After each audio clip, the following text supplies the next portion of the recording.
తాకట్టులో ఉన్న బంగారాన్ని విడిపించి ఆ రోజు ఆన్లైన్ రేటుకే మేము కొంటాం. Sharma gold company. Welcome to our channel. ఈ రోజు మనతో పాటు రమ్మగారు ఉన్నారు. నమస్తే రమ్మగారు. నమస్తే జయ. రమ్మగారు, శివరాత్రి వచ్చేస్తుంది. సో శివరాత్రి అంటే ఏంటి, ఆ రోజు అనుసరించాల్సిన విధానాలు ఒక్కసారి మన మామ్స్ అందరికీ చెప్పుకుందాం. శివరాత్రులు ప్రతి నెల వస్తాయి. అవును, ప్రతి మాసం త్రయోదశి నాడు అంటే మనం చాంద్రమానం ప్రకారం వెళ్తాం. తిథుల ప్రకారం మన నెలలు గడుస్తాయి. డేట్ల ప్రకారం కాదు కదా. చంద్రుడు పెరిగినప్పుడు పౌర్ణమి, తరిగినప్పుడు అమావాస్య. అమావాస్యకి ముందు వచ్చే రోజు ముందు 2 రోజుల ముందు అంటే త్రయోదశిని మాస శివరాత్రిగా చేసుకుంటాం. అయితే ఇప్పుడు ఈ మాఘమాసంలో వచ్చే బహుళ త్రయోదశిని మహాశివరాత్రిగా చెప్తారు. ఈ మహాశివరాత్రి వల్లే ప్రతి నెల త్రయోదశిని మాస శివరాత్రిగా చేసుకుంటారు. మహాశివరాత్రి అంటే సాధారణంగా అందరూ శివాలయాల్లో అర్చనలు బాగా జరుగుతాయి. ఇళ్లలో శివార్చన చేసుకునే వాళ్ళు కూడా తప్పకుండా అభిషేకం చేసుకుంటారు. మహాశివరాత్రి కొద్దిగా ప్రత్యేకమైన అర్చన. మహాశివరాత్రికి ఇంకా అసలు చెప్పనే అక్కర్లేదు. మొత్తం భారతదేశం అంతా మహాశివరాత్రికి పరమశివుడిని భూమి మీదకి దింపేందుకే సిద్ధమైపోతాం మనం. ఓకే. సంవత్సరం అంతా చేయకపోయినా, సంవత్సరం అంతా శివార్చన చేయలేని వాడు కూడా శివరాత్రి నాడు కనుక కొద్ది అర్చన శివుణ్ణి తలుచుకోవటం చేసినా కూడా శివ సాయుధ్యం లభిస్తుందని మన వాళ్ళు కార్తీక పురాణం వల్ల చాలా పురాణాల్లో చెప్పబడింది. బాగా నమ్ముతాం మనం దాన్ని. మిగిలిన నెలలు మహాశివరాత్రులు ఎప్పుడు చేయలేకపోయామనుకో, శివరాత్రి నాడు శివుడికి ఒక చిన్న అభిషేకం, ఎంత కుదిరితే అంత, కొద్దిగా భోజనం మానేయటం, వీలైనంత జాగరణ, ఒక శివాలయ దర్శనం లాంటివి చేసుకుంటే అఖండమైన పుణ్యం లభిస్తుందని, సంవత్సరం అంతా చేసిన అపరాధాలన్నింటినీ శివుడు క్షమిస్తాడని చెప్తారు. ఓకే. శివరాత్రి అనగానే శివ పార్వతుల కళ్యాణం. అసలు ఈ కళ్యాణం, ఈ ఘట్టం ఇంకొకసారి. శివ కళ్యాణం అంటే ఇప్పుడు దీని మీద 2 పాఠభేదాలు, మనకు 2 కథలు వినిపిస్తాయి. శివపార్వతుల కళ్యాణం జరిగిన రోజే శివరాత్రి అన్న వాదన ఒక చిన్న కథల రూపంలో కనపడుతుంది. నిజానికి శివరాత్రి శివ కళ్యాణ గాథ కాదు, శివుని ఆవిర్భావం, లింగోద్భవం. శివుని ఆ రోజు శివుని యొక్క ఆద్యంతాలు తెలుసుకోవటం కోసం చేయబడిన ప్రయత్నంగా చెప్తారు. ప్రళయకాలంలో ఇది పురాణ గాథే. ఇది ప్రళయకాలంలో బ్రహ్మ విష్ణువు ఇద్దరు యుద్ధం చేయబోయారు. వాళ్ళిద్దరు పోట్లాడుకున్నారు. అంటే ప్రళయం వచ్చేసరికల్లా ఏమవుతుంది, మొత్తం ప్రపంచం అంతా లయమైపోతుంది. దేవతలు కూడా అందరు ఎక్కడిదెక్కడ తలకిందులైపోతుంది. మొత్తం అంతా మహాప్రళయం వచ్చినప్పుడు అంతా కలిసిపోయి మళ్ళీ మొదలవుతుంది సృష్టి. ఈ మళ్ళీ మొదలయ్యే కాలానికి కొద్దిగా ముందు అంటే ప్రళయం వచ్చినప్పుడు అందరికీ ఎంతో కొంత ద్వైతీభావాలు అవి కలుగుతాయి, అంటే మిగిలిన వాళ్ళకి. అట్లా కలిగిన వివిధలోనే ఈయన బ్రహ్మట విష్ణువుని, నేను సృష్టికర్తని, నువ్వు నన్ను గౌరవించాలని బ్రహ్మ, నా నాభేన కమలంలోంచి పుట్టిన వాడేవి నువ్వని విష్ణువు చెప్పుకున్నారు ఒకళ్ళకొకళ్ళు. బ్రహ్మ ఒప్పుకోలే. ఇద్దరు కలిసి యుద్ధం చేశారట. బ్రహ్మ విష్ణువులు. ఎప్పుడు ఇది ప్రళయకాలంలో, మామూలుగా సాధారణంగా జరిగే కాదు. తండ్రి కొడుకులు కదా, పైగా సృష్టికి ఒక ఆయన సృష్టికర్త, ఇంకొక ఆయనేమో సృష్టిని పోషించేవాడు కదా ఆయన. బ్రహ్మ విష్ణువు ఇద్దరేంటి, ఒక ఆయన పుట్టిస్తే రెండో వాడు పాలిస్తాడు వాళ్ళని. ఆ కాలంలో, ఆ క్షణంలో వాళ్ళకి ఆ ఉద్దేశం కలగల. వీళ్ళిద్దరు యుద్ధానికి సన్నద్ధమయ్యారు. సన్నద్ధమైతే ఇప్పుడు నారదుడు, కొంతమంది దేవతలు శివుడి దగ్గరికి వెళ్ళి వీళ్ళిద్దరూ యుద్ధం చేస్తున్నారని చెప్పారు. సరిగ్గా ఈ యుద్ధం సమయంలో ఏమైందంటే, ఒకళ్ళు మహేశ్వరాస్త్రము, రెండో వాళ్ళు పాశుపతాస్త్రము సంధించారట. అంటే ఇద్దరు శివుడికి సంబంధించిన అస్త్రాలే సంధించారు. పాశుపతం అన్నా శివాస్త్రం, శివమే అస్త్రం. ఈ మహేశ్వరం అన్నా శివుడి సంబంధం. ఈ 2 అస్త్రాలు సంధించేసరికల్లా ఈ 2 అస్త్రాలు తాకిడికి రాగానే అక్కడికి వచ్చినటువంటి శివుడు ఒక అగ్నిస్తంభ రూపంలో ఉద్భవించాడట. ఆ 2 బాణాలు తగిలినాయి ఒకదానికొకటి. అదే సమయానికి అక్కడ ప్రత్యక్షమైన మహేశ్వరుడు అగ్నిస్తంభంలాగా, అంటే ఒక నిలువుతా ఉంది, పైకి భగభగ మండిపోతోంది, అగ్నిస్తంభమే. అప్పుడు వీళ్ళిద్దరూ ఉలికిపడి తెలుసుకున్నారు. ఈ అగ్నిస్తంభం దాలకు తుది మొదలు తెలుసుకోవాలనుకున్నారు, ఆద్యంతాలు తెలుసుకోవాలని. ఒకళ్ళు పైకి, ఒకళ్ళు కిందకి వెళ్ళారట. విష్ణువు వరాహ రూపంతో కిందకి వెళ్తే, బ్రహ్మ హంస రూపంతో పైకి వెళ్ళాడు. తెలుసుకోలేకపోయారు. ఆయన పైకి వెళ్ళాడు, ఈయన కిందకి వెళ్ళాడు. మళ్ళీ తమ యథాస్థానాలు, అంటే ఎక్కడ వాళ్ళు మొదట చూశారో అక్కడికి చేరుకునే సమయానికి బ్రహ్మకి పైకి వెళ్తుంటే ఒక మొగలి పువ్వు, కామధేనువు 2 కనపడ్డాయట. కనపడితే బ్రహ్మ ఏమన్నాడు, నేను ఆదిని చూసా, మధ్య అంతం చూసా, పైభాగం చూశానని నేను చెప్తాను, అవునని సాక్ష్యం చెప్పండి మీరిద్దరు అని చెప్పారు. మొగలి పువ్వు, కామధేనువు 2 బ్రహ్మకి సరేనన్నాయి. విష్ణువు కింద అంతం చూడడానికి ఎక్కడ మొదలైందో అది కిందకెళ్ళి చూశారు. ఆ మొదలైనది తెలుసుకోలేకపోయారు. నేను తెలుసుకోలేకపోయాను అని విష్ణువు స్పష్టంగా చెప్తే బ్రహ్మ నేను చూసేసాను పైభాగం అని చెప్పారు. కావాలంటే వీళ్ళిద్దరూ సాక్ష్యం అంటే మొగలి పువ్వు అవునని చెప్పిందట. కామధేనువు అవునని తలతో చెప్పి కాదని తోకతోటి నిజం చెప్పిందట. ఇప్పుడు ఆద్యంతాలు వాళ్ళిద్దరూ తెలుసుకోలేకపోయారు. తెలుసుకోలేని విష్ణువు నేను తెలుసుకోలేకపోయాను అని స్పష్టంగా చెప్పారు. నిజాన్ని ఒప్పుకున్నారు. ఈ తెలుసుకోలేకపోయిన బ్రహ్మ మాత్రం తనకి సాక్ష్యంగా ఇద్దరిని అబద్ధపు సాక్ష్యం చెప్పించారు. చెప్పిస్తే వెంటనే ఏమైంది, మొగలి పువ్వుకి పూజార్హత పోయిందట. అప్పటి నుంచి అబద్ధం చెప్పినందుకు. అప్పుడు వెంటనే శివుడు ఇప్పుడు లింగ రూపంలో కనిపించారు కదా, అది సదాశివుడుగా ప్రత్యక్షమయ్యారు. స్వరూపంతో ప్రత్యక్షమయ్యి మొగలి పువ్వుని చెప్పించారు. ఏమని, నువ్వు ఈ పని చేసావు, అబద్ధం చెప్పావు కాబట్టి నీకు పూజార్హత లేదు. అక్కడి నుంచి కామధేనుకి కామధేను అంటే ముఖంతో అవునని చెప్పి తోకతోటి కాదని చెప్పింది. కాబట్టి ముఖానికి పూజార్హత లేదు, కానీ వెనక భాగానికి గోపృష్ఠానికి పూజార్హత ఉంది అని చెప్పారు. అందుకని ఆ వెనక భాగం నుంచి వచ్చే పాలు గాని పాలు పెరుగు వెన్న నెయ్యి వాటితో పాటు గోపంచితము గోమయము కూడా పూజార్హమైనవిగా కొలుస్తాం మనం. ఆ గోపృష్ఠమే పూజార్హమైంది. గోవు ముఖానికి కాదు పూజ, గోపృష్ఠానికే పూజ. అవునండి అని చెప్పారు.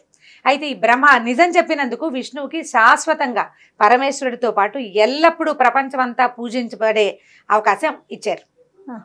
నువ్వు ఎల్లప్పుడూ ఉంటావు అని. కానీ బ్రహ్మకి పూజలు తక్కువ.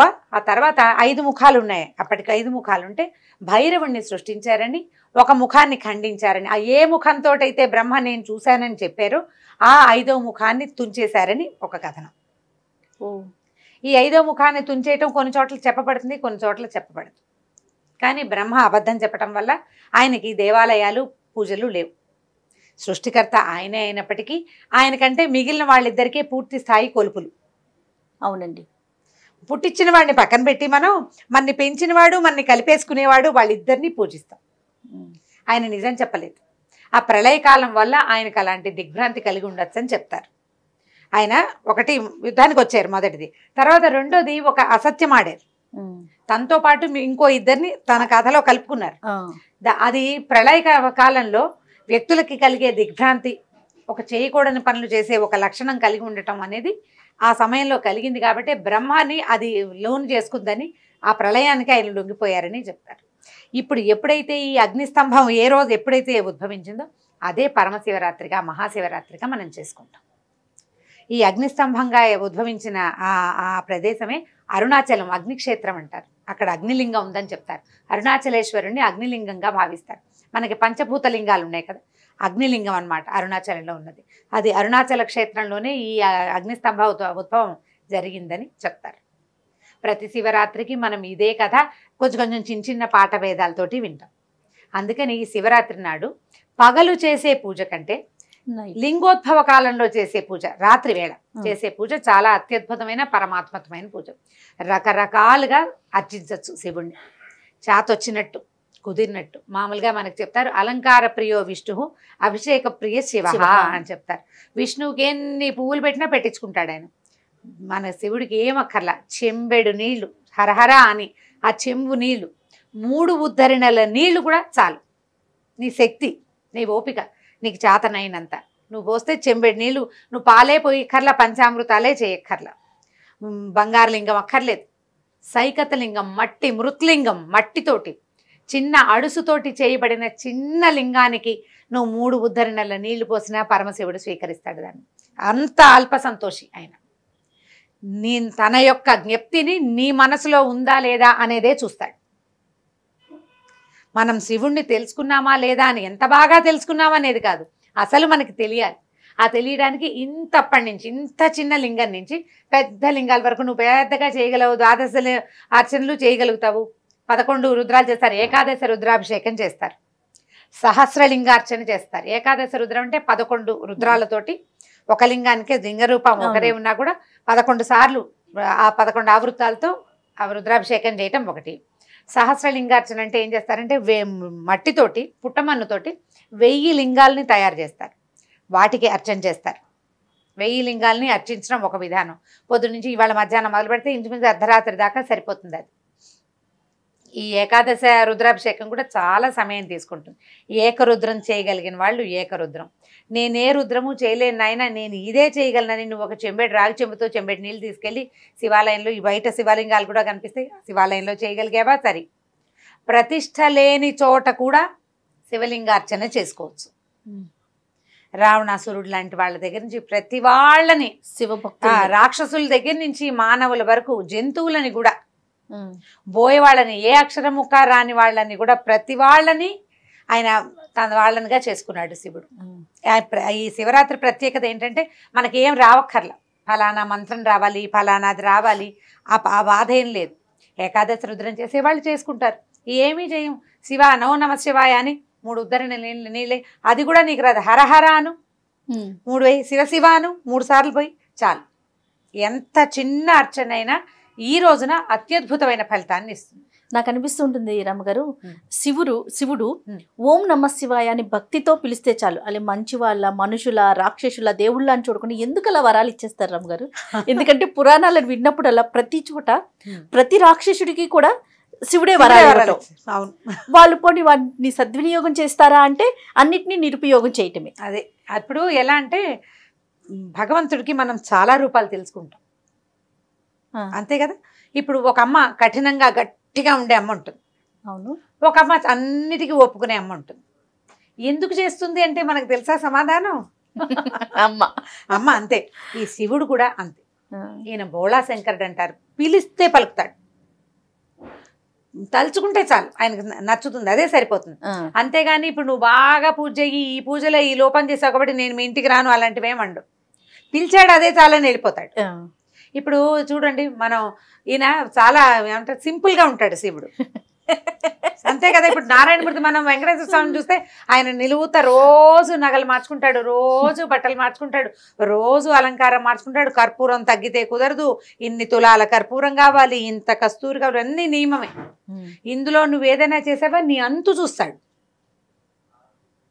ఒళ్ళు దగ్గర పెట్టుకుని చేయాలి పెద్ద ఆయన, ఖచ్చితంగా. నువ్వు ఎక్కడ లోపం చేసినా నువ్వు ఎవ్వరికీ తెలియదు అనుకుంటే నీకు తెలుసు, పరాత్పరుడికి తెలుసు, నిన్ను ఎక్కడ మొట్టాలో అక్కడ మొడతాడు. ఇప్పుడు ఈయన ఇంత గట్టివాడు, ఈయనెవరు మనని పాలించేవాడు, మనని సజావైన దోవలో పెట్టాల్సిన వాడు. స్ట్రాంగ్ గా ఉండాలి అంతే, గట్టిగా లేకపోతే కుదరదు, జనాల మాట వినరు. ఎంత కరుగ్గా ఉంటే అంత జాగ్రత్తగా ఉంటారు. ఇప్పుడు ఈ 3వ ఆయన ఉన్నాడు కదా, ఈయనేమిటి, నువ్వు ఎలా ఉన్నా నిన్ను తనలో కలుపుకుంటాడు, ఐక్యం చేసుకుంటాడు అంతే. లయకారకుడైన శివుడు చాలా సులువుగా మనని తనలోకి లయం చేసుకుంటాడు. ఎంత సులువుగా ప్రాణి తన శరీరాన్ని వదిలిపెడుతుందో అంతే సులువుగా శివుణ్ణి మనం లయం చేసుకోవచ్చు, మనం ఆ వశం చేసుకోవచ్చు. ఈయన పాలించేవాడు కాదు, ఈయన క్రమశిక్షణలో పెట్టాల్సిన అవసరం లేదు అసలు. ఇచ్చేస్తాడు నీకు ఏది కావాలంటే అది, ఎలా కావాలంటే అట్లా. నువ్వు అడగటమే ఆలస్యం. అక్కడ రాక్షసుడా మంచివాడని కూడా దేవుడా అని చూడరు. మంచి చెడు వీడు నాకే కీడు చేస్తాడేమో అన్న ఆలోచన ఉండదు. వాడు అడిగాడు, ఈయన ఇచ్చేసాడు. మనం ఎన్ని కథలు వింటామో అంటున్నా, ఎన్ని రకాలవి. ఇప్పుడు ఇంచుమించు ఆయన ఇచ్చిన వరాలన్నింటినీ సాటిస్ఫై చేయడానికి విష్ణుమూర్తే వస్తూ ఉంటాడు ప్రతిసారి. ఆయన ఇచ్చిన ప్రతి వరాన్ని డిస్ప్లే, అంటే ఆయన ప్లీజ్ చేయడానికి వరం ఇచ్చేస్తాడు, ప్లీజ్ అయిపోయి వరం ఇస్తాడు, దాన్ని డిస్ప్లేస్ చేయడానికి విష్ణుమూర్తే వస్తుంటాడు. మరి ఎవరో ఒకళ్ళు రావాలి. అవును, ఇలాంటి కథలే మనకి కనిపిస్తూ ఉంటాయి. శివుడు సులభ సాధ్యుడు, తేలికగా వశం చేసుకోవచ్చు. భక్తిభావం ఉంటే చాలు, నువ్వు గనక సజావైన ప్రవర్తన కలిగి ఉన్నావు అనుకుందాం. ఇప్పుడు నువ్వు దుర్మార్గుడివైనా నీకు శివుడు పలుకుతాడు. సజావైన ప్రవర్తన కలిగి ఉంటే అది నీకు ప్లస్ అవుతుంది. అవును, ఆయన నీకు వరాలు ఇచ్చేస్తాడు. ఈ వరాలను ఇంకొకళ్ళు వచ్చి చెడగొట్టకుండా ఉండాలంటే నీకు సత్ప్రవర్తన కావాలి. అంటే మన ఆలోచన విధానం సజావుగా ఉండాలి, దుర్మార్గపు ఆలోచనలు ఉండకూడదు. ఇప్పుడు ఈ శివరాత్రి నాడు అభిషేకాలు చేస్తాం, అర్చన చేసుకుంటాం, ఉపవాసం చేస్తాం, తర్వాత ఏమో జాగారం చేస్తాం. ఎవరెవరు ఉపవాసం చేయాలి, ఎవరెవరు ఉపవాసాలు చేయకూడదు. గర్భిణులు, చిన్నపిల్లలు, వృద్ధులు ఉపవాసం చేయకూడదు. ఓకే. ఒకవేళ పెద్దవాళ్ళు మేము ఉపవాసం ఉండదలుచుకున్నామంటే తేలికపాటి ఆహారంతో ఉండొచ్చు. పిల్లలకి ఈ నియమం ఉండదు. ఒకవేళ అన్నానికి భిన్నం తినచ్చు అని పెద్దవాళ్ళు చెప్తుంటారు. అన్నం కాకుండా పొద్దున ఇడ్లీ పెట్టండి, మధ్యాహ్నం ఉప్మా పెట్టండి, రాత్రి ఇంకొకటి ఏదో పెట్టండి. అన్నం కాకుండా ఆహారం తీసుకోవచ్చు. కొంచెం ఓపిక ఉండి ఉపవాసం ఉండగలిగిన వాళ్ళు ధారాళంగా ఉపవాసం ఉండొచ్చు. కానీ అనారోగ్యంగా ఉండేవాళ్ళు టాబ్లెట్ వేసుకోవాలి, బీపీ వస్తుంది, లేదా షుగర్ ఉంది, ఇంకోటి ఏదో థైరాయిడ్ ఉంది, యాసిడిటీ ఉంది, వీళ్ళంతా ఉపవాసం చేసి ఎలాగోలా కష్టపడి ఎప్పుడెప్పుడు ఈ రోజు గడిచిపోతుందా అని ఆతృతతోటి ఎదురు చూడకుండా, ఆ ఎదురు చూస్తే శివుడు రాడు, మనకు నీరసం వస్తుంది. చక్కగా ఎంతో కొంత తిని వేళకి కొద్దిగా ఏదైనా ఆహార పదార్థం పళ్ళ లాంటివి తీసుకోవచ్చు, దుంపలు తీసుకోవచ్చు. చిలకడ దుంపలు బ్రహ్మాండంగా ఉంటాయి. చిలకడ దుంపలు పాకని చెప్పాం మనం. అవునండి. ఆ చిలకడ దుంపలు తీసుకోవటం, కొన్ని రకాల పుచ్చకాయలు అవి దొరుకుతాయి, కొన్ని పళ్ళు తీసుకుని శ్రద్ధగా చేసుకోండి. ప్రధానమైనది ఏంటంటే ఈ రోజున దుర్భాషలాడద్దు, వీటిని కంట్రోల్ చేసుకోవాలి. మెయిన్ పాయింట్, నా పాయింట్ అయితే ఇదే చేయాలి. ఎవరిని తిట్టద్దు, పోట్లాడద్దు, హక్కుల కోసం పోరాటం చేయదు. క్యూలో పక్క వాళ్ళు క్యూలో లేరని కూడా పోట్లాడకండి, క్యూ ఫాలో అవటం లేదని కూడా పోట్లాడద్దు. అస్సలు దుర్భాషలు ఆడకండి. సాధ్యమైనంత నమశివాయ మంత్రాన్ని పంచాక్షరిని జపించడానికి చూడండి. ఏదైనా పొరపాటు జరిగితే శివ అని శివుణ్ణి తలుచుకోండి. మీరు ఎంత ఎక్కువ శివుడితోటి మమేకంగా ఉంటారో భగవంతుడి కరుణా కటాక్షాలు అంత ఎక్కువగా మన మీదకి వస్తాయి. దాంట్లో భాగంగానే మన ఉపవాసంతో పాటు నోటికి కూడా ఉపవాసం, అంటే ఆహారానికే కాదు మాటలకి కూడా. ఏదైనా కార్తీక పురాణం లాంటివి చదువుకోవటం, మాఘ పురాణం చదువుకోవటం, శివ సంబంధమైనది ఏదైనా చూడటం, లింగోద్భవ కాలం దాకా మెలకుగా ఉండి తర్వాత పడుకోవచ్చు అన్న నియమం కూడా కొంతమంది చెప్తారు. పెద్దవాళ్ళు ఉండలేకపోతారు. ఈ 1-2కి పూజలు అయిపోతాయి. మఠాల్లో దేవాలయాల్లో మనం ఇళ్లలో చేసుకున్న లింగోద్భవ కాలం రాత్రి కదా, అది అయిపోయిన తర్వాత కావాలంటే నిద్రపోవచ్చు. తెల్లవారుజామున అంటే 2:30-3 గంటలకి. ఓపిక లేని వాళ్ళు నిద్రపోండి. చేయగలిగిన వాళ్ళు ధారాళంగా చేయండి. ప్రధానంగా మానాల్సింది దుర్భాషలు, నోటి నుంచి తప్పుడు మాటలు రాకుండా ఉండటం, బూతులు ఆడకుండా ఉండటం, పోట్లాడకుండా ఉండటం. సాధ్యమైనంత డబ్బు, జీవితాలు వాటి మీద ఆసక్తిని తగ్గించుకోండి. ఈ ఒక రోజుకి ఇవాళ చేసింది జీవితకాలం ఫలితాన్ని ఇస్తుందని చెప్తారు పెద్దవాళ్ళు. కాబట్టి ఈ కొన్ని గంటల పాటు మనం పొద్దున ఏదో ఆఫీస్కి వెళ్ళిపోతాం అనుకోండి, ఆఫీస్కి వెళ్ళిపోతే వాళ్ళు వెళ్ళిపోతారు. సాయంకాలం వచ్చాక ఏదో శివార్చన చేసుకుంటాం. పొద్దున చేయొచ్చు, సాయంకాలం చేయొచ్చు, ప్రదోష వేళ అంటే చంద్రోదయం అయినప్పుడు, రాత్రి కూడా అర్చన చేసుకోవచ్చు. ఈ 3 కాలాల్లో ఎప్పుడు కుదిరితే అప్పుడు వీలైతే ఒక శివాలయ దర్శనం. శివాలయంలో బాగా రష్గా ఉంది, బయట నుంచి లోపల ధ్వజస్తంభాన్ని చూసి దండం పెట్టండి, అది కూడా దేవాలయ దర్శనంతో సమానమే. అయితే ఈ దర్శనం ఎలా అంటే, మనం రోడ్డు మీద వెళ్తాం అని ఇలా వెళ్తారు, కొంతమంది ముద్దు కూడా పెడుతుంటారు, స్వయం కిస్ ఇస్తారు శివుడికి. కిస్ ఇవ్వకుండా చెప్పులు విప్పేసి శివాలయానికి ఎదురుగుండా తిరిగి దాన్ని నమస్కరించండి. ఇది పూర్తిగా దర్శనం చేసిన ఫలితాన్ని ఇస్తుంది. ఓహో, శివుడికి ఫ్లయింగ్ కిస్లు అవి ఇవ్వకుండా ఇలా చేయండి. చెప్పులు మాత్రం విప్పాలి.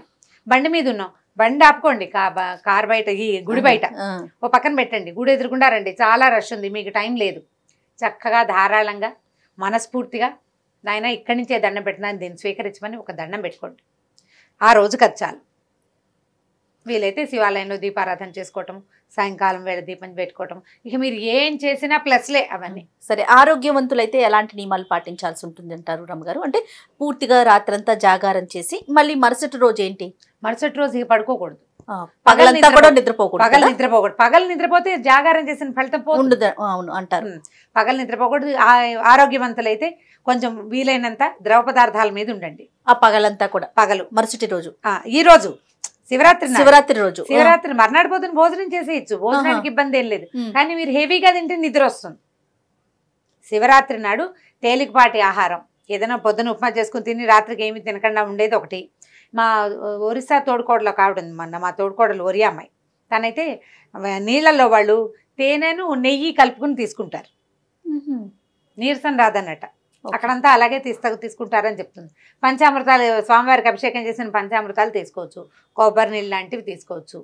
ఏదైనా ఇప్పుడు ఈ ద్రవ పదార్థంతో ఉంటే ఇది మనకి శివుడితోటే కాదు మన ఆరోగ్యానికి కూడా మంచిదే. పూర్తిగా వాటర్ థెరపీ అయిపోతుంది చక్కగా. లేదా అలా ఉండమంటే ఇలా ఉండండి శ్రద్ధగా. ఎలాగైనా సరే మర్నాడు పగలు పడుకోకూడదు, మర్నాడు రాత్రి వరకు నిద్ర ఆపుకోవాలి. కాబట్టి పగలు తేలిగ్గా తినండి, లైట్గా, మరి హెవీగా తినబోకండి. హెవీగా తింటే నిద్ర వస్తుంది అంతే. అది సాధారణంగా జరిగేదే. ఇప్పుడు ఏకాదశి ఉపవాసం ఉంటామా, ద్వాదశి నాడు హెవీగా తినేస్తే కళ్ళు మూతలు పడిపోతుంటాయి, తినకూడదు అంటారు. ఒక కథ చెప్పారు కదా, ఇంకొకటి ఎట్లా వచ్చింది రమ్మగారు? శివపార్వతుల కళ్యాణం అనేది ఎట్లా? ఇప్పుడు దీని రోజునే ఇప్పుడు మన శివరాత్రి నాడే శివపార్వతుల కళ్యాణం చేస్తారు జయ. లింగోద్భవ పూజ ఎట్లా చేసుకుంటారో అట్లా శివ కళ్యాణం, గౌరీ కళ్యాణం చేయటం ఒక విధానం. ఇప్పుడు మనకంటే కర్ణాటక వైపు హెచ్చుగా గౌరీ కళ్యాణం చేస్తారు. ఇప్పుడు తర్వాత కాలంలో మన దగ్గర కూడా కనపడుతుంది, శ్రీశైలంలోనూ అక్కడ చేస్తారు. అవును. ఈ గౌరీ కళ్యాణం చేసిన రోజే ఇది జరిగిందని, అంటే గౌరీ కళ్యాణం అయ్యింది, తర్వాత కాలంలో మళ్ళీ అదే సమయంలోనే ఈ అగ్నిస్తంభ రూపంలో శివుడు దర్శనమిచ్చాడని చెప్తారు, ఐతిహ్యం అంతే కథ చెప్తారు. ఇప్పుడు నేను అనుకుంటాను శివ కళ్యాణానికి వేరే ఇంకా ఎప్పుడూ చెయ్యరు, శివరాత్రికే హెచ్చుగా చేస్తారు. అవును, అందుకని బహుశా ఇప్పుడు చేస్తారు కాబోలని అనిపిస్తుంది. దానికి ప్రత్యేకంగా కథగా అయితే చెప్పబడలేదు, మన పురాణాల్లో ఎక్కడా లేదు. 2 వాక్యాల్లో చాలా చోట్ల ఇది చెప్తుంటారనమాట, శివ కళ్యాణం జరిగిన రోజే ఇది అని. ఇంకొకటి చెప్పారు, శివుడు హాలాహలాన్ని స్వీకరించిన రోజు అని కూడా ఒక ఐతిహ్యం ఉంది. శివుడు హాలాహలం అంటే క్షీరసాగర మథనం, అప్పుడు క్షీరసాగర మథనం రోజున ఈయన ముందు హాలాహలం వచ్చింది, ఈయన హాలాహలం తీసుకున్నాడు, తర్వాతే అమృతం వచ్చింది. ఈ రెండిటికి చాలా రోజులు గ్యాప్ ఏం లేదు, గంటలే గ్యాప్ ఉంది. హాలాహలం తీసుకున్నప్పుడే ఆ రోజునే ఈ శివరాత్రిగా చేస్తారని ఒక ఇది చెప్తుంటారు. కాకపోతే అదేమి నియమంగా పూర్తిగా నమ్మడానికి వీల్లేదు. ఎక్కడెక్కడైతే ఇప్పుడు ఎలా ఉంటుందంటే కొన్ని పురాణాల్లో చిన్న పాఠ భేదాలతో తేడా ఉంటుంది.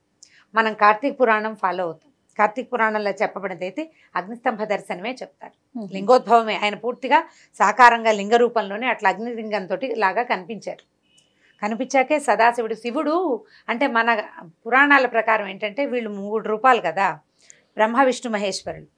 వీళ్ళకి అమ్మవారే వీళ్ళ ముగ్గురిని, అంటే శక్తి ముగ్గురిని సృష్టించిందని మనం చెప్పుకుంటాం. అవును, శక్తితో పాటు ఎప్పుడూ శివుడు ఉన్నాడని, ఆయన్నే సదాశివుడు అంటారని చెప్తారు. పరమశివుడు వేరు, సదాశివుడు వేరు.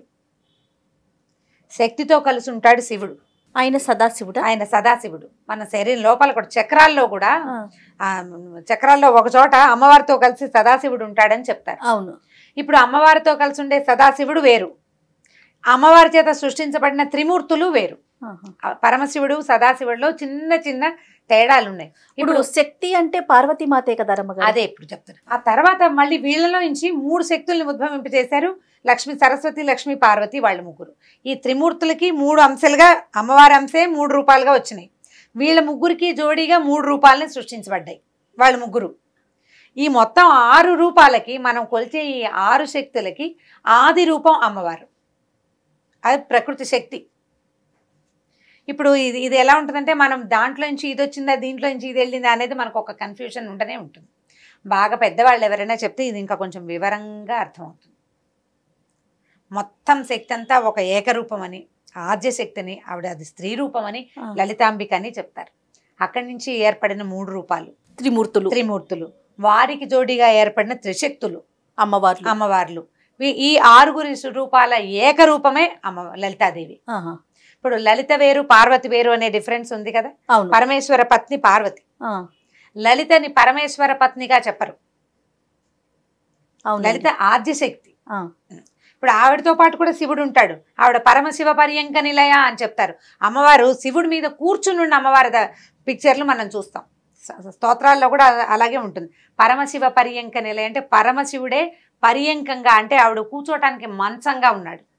శివాకారే మంచే అని చెప్తారు శ్లోకంలో కూడా. ఈ శివాకారంలో ఈ శివుడే ఆవిడకి మంచంగా ఉన్నాడు అని. సదాశివుడు ఎప్పుడూ అమ్మవారితో ఉంటాడు, పరమశివుడు అంశే. వీళ్ళ ముగ్గురికి 3 లోకాలు, సత్యలోకమని, తర్వాత ఏమో కైలాసమని, తర్వాత విష్ణులోకం అని 3 లోకాలు, వైకుంఠం, ఎవరి లోకాలు వాళ్ళకి సెపరేట్గా ఏర్పరిచారు. వీళ్ళు ముగ్గురు ఈ సృష్టిని మొత్తం చక్కగా నడిపిస్తారు. ఈ ముగ్గురికి ఆది రూపం అమ్మవారు. స్త్రీ శక్తి నుంచే ఇదంతా వచ్చింది, మొత్తం సృష్టి అంతా. బోల్డ్ అని చెప్పి మనం ఇక్కడి నుంచి మొదలుపెట్టి శివరాత్రి నుంచి మొదలుపెట్టి శక్తి దాకా వెళ్ళిపోయాం. నాకు ఈ సందేహం అయితే అసలు ఎప్పటి నుంచో రమ్మగారు, ముగ్గురు ఎక్కడి నుంచి వచ్చారు, కానీ శక్తే కదా ప్రధానం, శక్తిలో నుంచే వచ్చారని నివృత్తి అయింది అనమాట. ఈ రోజు నాకు ఇంకా బాగా మనం ఇంకా ఎవరైనా పెద్దవాళ్ళతో ఈసారి ఇంటర్వ్యూలు చేసేటప్పుడు ఇంకా పెద్దవారిని ఎవరినైనా ఇది ఇంకా బాగా ఎక్కువ అంటే అష్టాదశ పురాణాలు చదివేసి అవపోసన పట్టిన పెద్దవాళ్ళు మనకు చాలా మంది ఉన్నారు మహానుభావులు. వాళ్ళలో ఎవరో ఒకరితోటి ఇంటర్వ్యూ చేసినప్పుడు ఈ పాయింట్ ఖచ్చితంగా కనుక్కుని నీ సందేహం, నాకు ఒక చిన్న సందేహాలు, నాకు కొంత మటుకు తెలుసు, నాకు కూడా సందేహం ఉంటుంది, ప్రేక్షకుల సందేహాలు కూడా నివృత్తి చేసుకోవచ్చు. రైట్ రమ్మగారు. ఈ శివరాత్రి రోజు అందరూ భక్తి భావంతో ముందుకు వెళ్ళాలని, ఆ శివుని అనుగ్రహం పొందాలని, పొద్దు నుంచి సాయంత్రం దాకా ఉపవాసం ఉండగలిగే వాళ్ళు ఉండి, ఉండలేని వాళ్ళు ఏదో కొద్దిగా తినైనా సరే మీరు చేయగలిగిన ఉపవాసం ఏంటంటే నోటిని కంట్రోల్ చేసుకోవడం. అది ఆ నియమాన్ని పాటించాలని కోరుకుందాం. నమస్తే రమ్మగారు. నమస్తే జయ. ఇక ఈ వీడియో కనుక మీకు నచ్చినట్లయితే లైక్ చేయండి, షేర్ చేయండి. మరిన్ని వీడియోస్ కోసం మా ఛానల్ని సబ్స్క్రైబ్ చేసుకోండి.